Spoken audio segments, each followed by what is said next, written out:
Hello everyone and welcome to my channel. I hope you enjoy this video. Hello everyone. I have been working long and hard with this.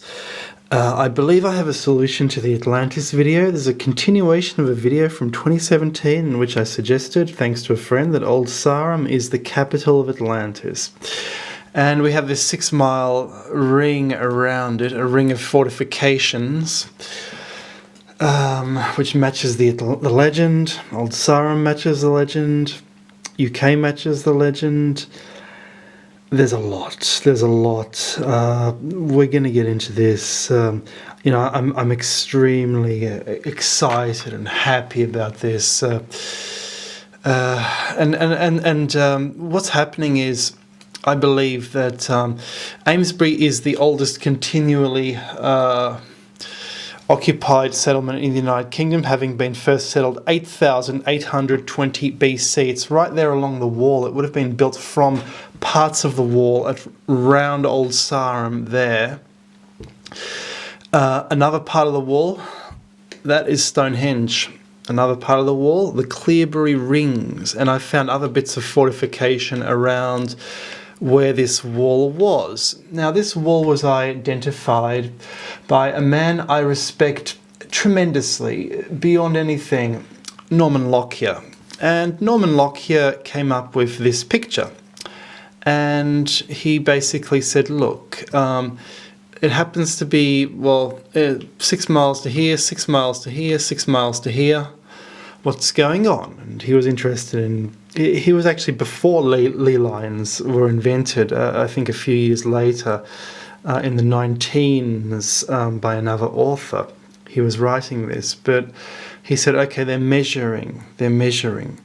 But I have a great problem with Stone Age people bothering to measure something like this. So I suggested in 2017 that all this was a particle accelerator.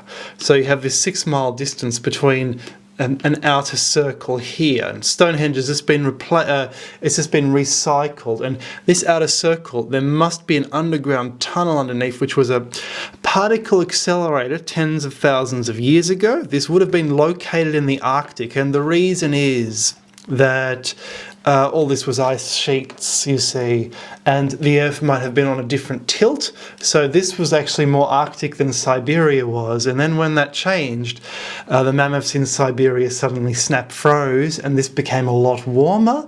But then there was a Stone Age which followed, but I believe the people recycled this, and they called it Atlantis. So again, I have a huge problem with Stone Age peoples doing all this earth measurement. You see this geomancy. Now, we have some of the oldest settlements in England right here. We've got the Amesbury, we've got the Old Sarum. They say it's 3000 BC, I think a lot older. And it's the apex of this. And what does it look like? Well, it looks like Atlantis. And I'm using Google Earth now, the Pro Edition. A German bloke said, hey Charles, you need to use this. This is what you need to be using. So I downloaded it. And you can even get onto the ground level like this. It's just absolutely amazing. This was a medieval city. It was demolished. And what happened to this? And it was very windy. And essentially, you know what happened? They ran out of water. And they had to go and buy the water from the river below, from people down below. And so they said, stuff this. We're going to shift this medieval city to a place called New Sarum, now known as Salisbury, which is this. Okay, that's the old city. That's the new city. As you see, it's quite large. And they shifted the cathedral too. The cathedral was, it was right here. Salisbury Cathedral. And the monks in the Middle Ages claimed this cathedral is hostage to the hill because they didn't want to be on the hill anymore. It was the wrong place for it. It had become the wrong place for a town. But in ancient times, there was a spring here. There was a well. And, of course, the Atlantis legend talks about hot springs as well. Now, I don't know if there was a hot spring here or not. No one knows. For all of history, the only hot spring in England, I think, was in actual. It was in nearby Bath. So Bath is here. So it's actually not too far away from this. Now, this is totally interesting, totally amazing. Now, Atlantis was said to be in the middle of the island. If you look at the island from this perspective, that is upside down. I'm still learning the ropes with this in how to, there we go, and how it works. And that is about the middle of the island looking from that perspective. Now, this is. I'm going to read the description of Atlantis, because I got to tell you that lots of the pictures that you see about Atlantis are absolutely incorrect. For example, I'm going to bring up a map of Atlantis, and what it shows you is not what is translated. The maps copy each other rather than copying what the description says. So, for example, a map of Atlantis City, the city of Atlantis. See, they draw something like this. Wrong. They draw something like this. Wrong. They draw something like that. Wrong. Looks more like the Inca Empire than Atlantis. I'm going to read the actual description of Atlantis to explain this, because they've screwed it up big time. So we're looking at this description. So the description is that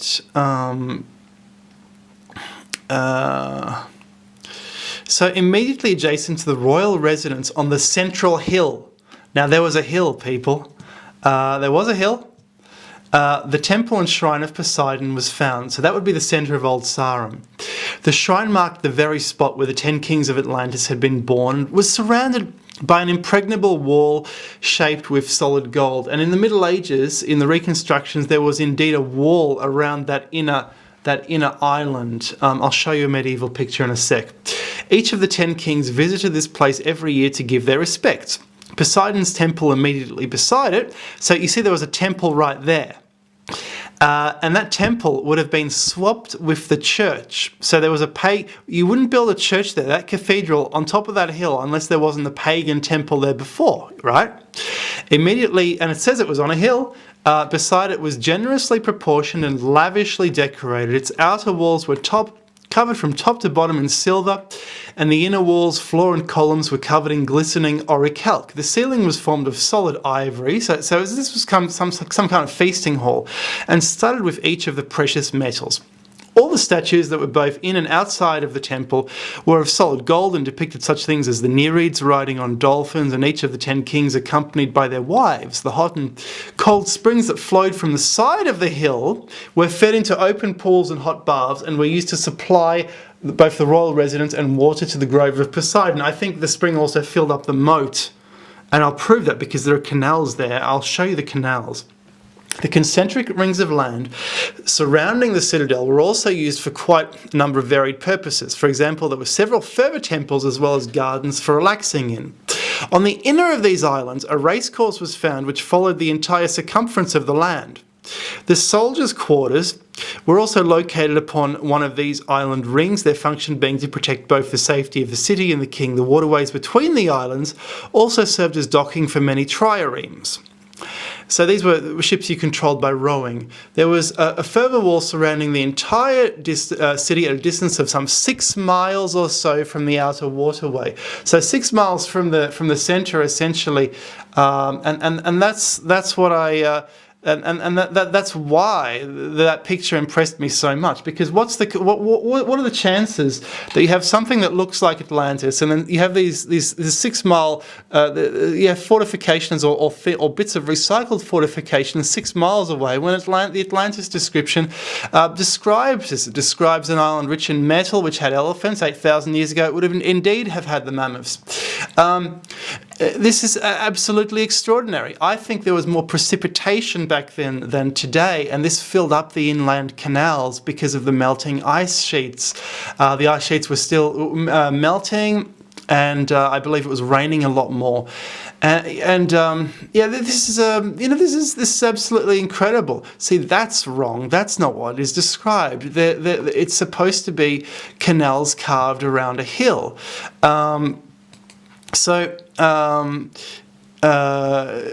It started at the mouth of the canal where it joined to the sea. This is a problem with my theory. It seems to be a bit further from the sea than this description would imply, although that is not specifically stated. It started at the mouth of the canal where it joined the sea and continued right round in a full circle, arriving at the sea again on the opposite side of the canal. Within this wall, the housing of the city's populace was located, and within the canal, hordes of merchant ships were gathered ready to embark on many trading missions. And as for the rest of the island, mountainous terrain. And I think they're talking about Wales. And we're going to prove that because it actually says, it goes on to say, they carved a huge canal up to 600 feet wide, which received all the water from the mountainside, or mountains, I guess. And within this ditch, further canals were cut to irrigate the soils of the plain. I think they're talking about Offa's Dyke. Offa's Dyke separates Wales from England, and no one knows why it was built. I think this was the canal which captured precipitation from the mountains, and it was used to float wood. It says here it was used to float timber, as well as yearly harvest from the mountains to the city, ready for further transportation as required. So what I'm thinking is, we zoom out, and here are the mountains in Wales, essentially, and basically along the border, there seems to be that would be the border right there, but about there is Offa's Dyke, and it's kind of hard to see on here, but unlike the description, which says up to 600 feet wide, over a sade in width, Offa's Dyke is about a tenth of that, about 65 feet in width. But then again, it depends. What happens if there was a huge amount of precipitation before in this area over the mountains, as one would expect it, and this canal was regularly full? What happens if there were locks to shut the water in there? And Offa's Dyke basically goes north to south through here. So this could have been, would have been canals, I think, feeding into it. And this explains the purpose of Offa's Dyke, because honestly, if we look up Offa's Dyke, what the hell kind of a fortification is something like that? Does that look like a fortification to you? And it's obviously been filled in, erosion and all this.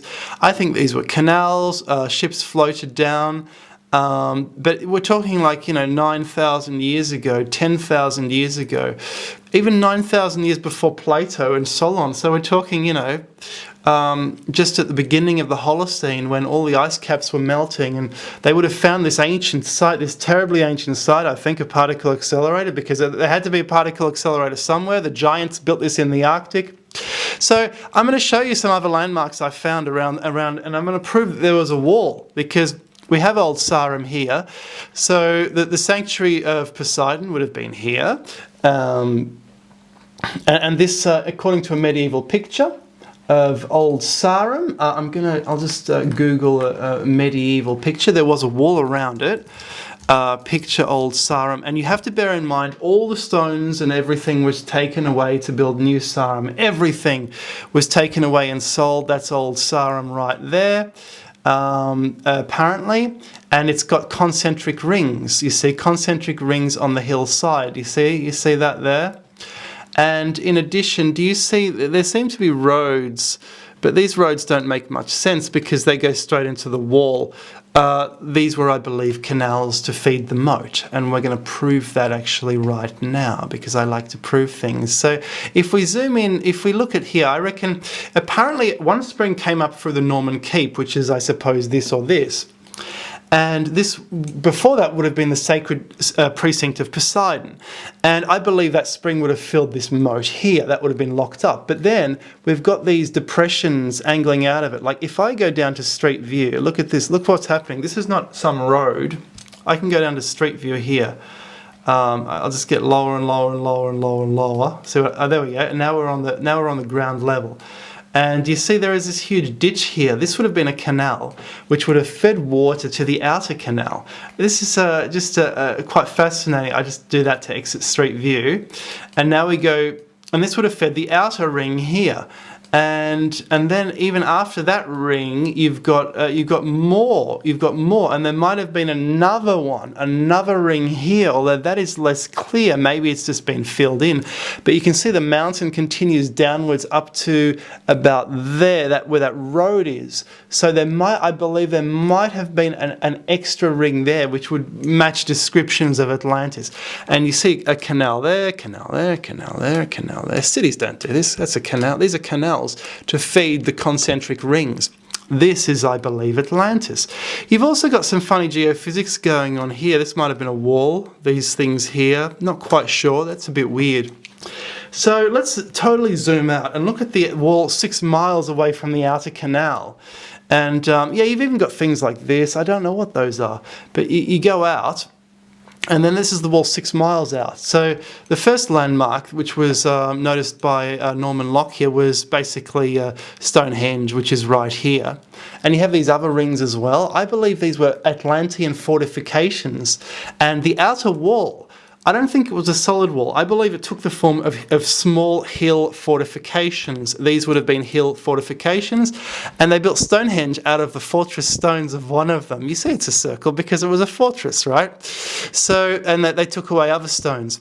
And I'm suggesting this because, well, there we have Amesbury, part of the fortification, oldest town in England. Look, 8000 BC, it fits Atlantis perfectly.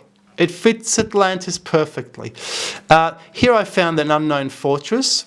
I don't know what the hell is going on, but it seems this town here, what's the name of this town? It's Boscombe.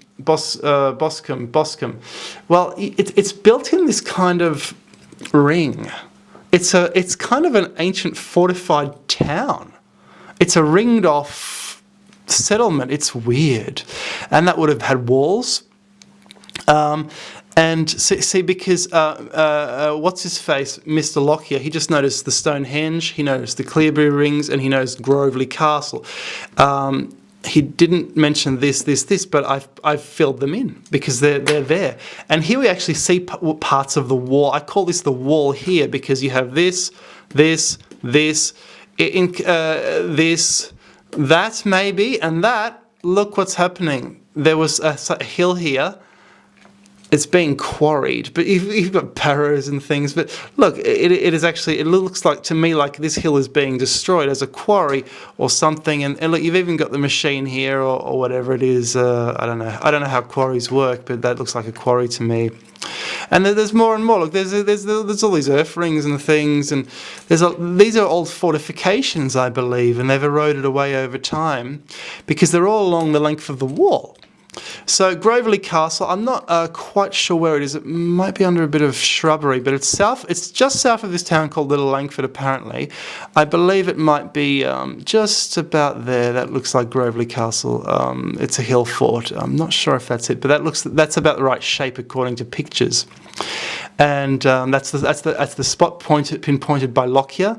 Here, in this part of the hexagon, I've noticed some really weird shapes like this, lots. Over here, here there's a string of towns on the southern wall of Atlantis. And the string of towns continues like there. And you've also got a river. If this was the whole Atlantis city, the whole thing, you've got this river running right through the middle of it. And in addition, here, so let's look at the Cleobury Rings. The Cleobury Rings are basically, I don't know much about the site, but they seem to be things like this, just this is pleasant little rings, but are they, and then things like this, things like that, what's there? Usually trees grow where there's high ground, where there's a bunch of rocks, where the tractors can't mow the lawn, essentially, where they can't go. And yes, so I've noticed there's a string of towns around what would have been the wall. Look at that string of towns, you see? All built on materials from the wall fortifications, in my humble opinion, and especially Amesbury near Stonehenge, right on that wall of what I think is Atlantis. I believe that covers most of it. What do you think about that, guys? That is my take on Atlantis. That is my explanation. I'm very proud of it. I hope you like it, and tell me what you think. Bye-bye. Hey, blokes and dolls. You know what? No, you've seen my books. I've shown on the end of each video about the ancient mysteries and stuff. But if you know me, you'll also know I'm a self-help person. And I've just been working so hard, because I love to help people out, So I've written this great book, Success is Easier Than You Think, Lessons from Great Achievers. It's actually based on past history figures and how to join their ranks. And this is the paperback. It is currently publishing through Amazon. That will be out very soon. But you can get the Kindle one. That's already there. You can get the Kindle app on your phone, even on your Mac phone. I mean, how good is that? And in addition, now that's a considerably long book, it's 224 pages. In addition, I've got another one called Public Speaking is Easier Than You Think. And this book is also by moi. And this book is just absolutely unbelievable, because I have distilled the full essence of everything you need to know about public speaking into a rather short book. This is all you need to know to become a champion public speaker. I was speaking last night at my Toastmasters, which I'll upload to my other channel, and I was best speaker. Yeah, I was best speaker. So Chucky knows his stuff, with lots of speaking experience. I used to run a tour business and stuff, and I did a lot of speaking, a lot of standing ovations. So, public speaking is not that hard, guys. It's really not that hard. It's all about your energy. It's all about, getting out there. It's all about being passionate and about putting your best foot forward. And I explain exactly how to do it in here. So it's a lot easier than you think. So check those out. Cheers.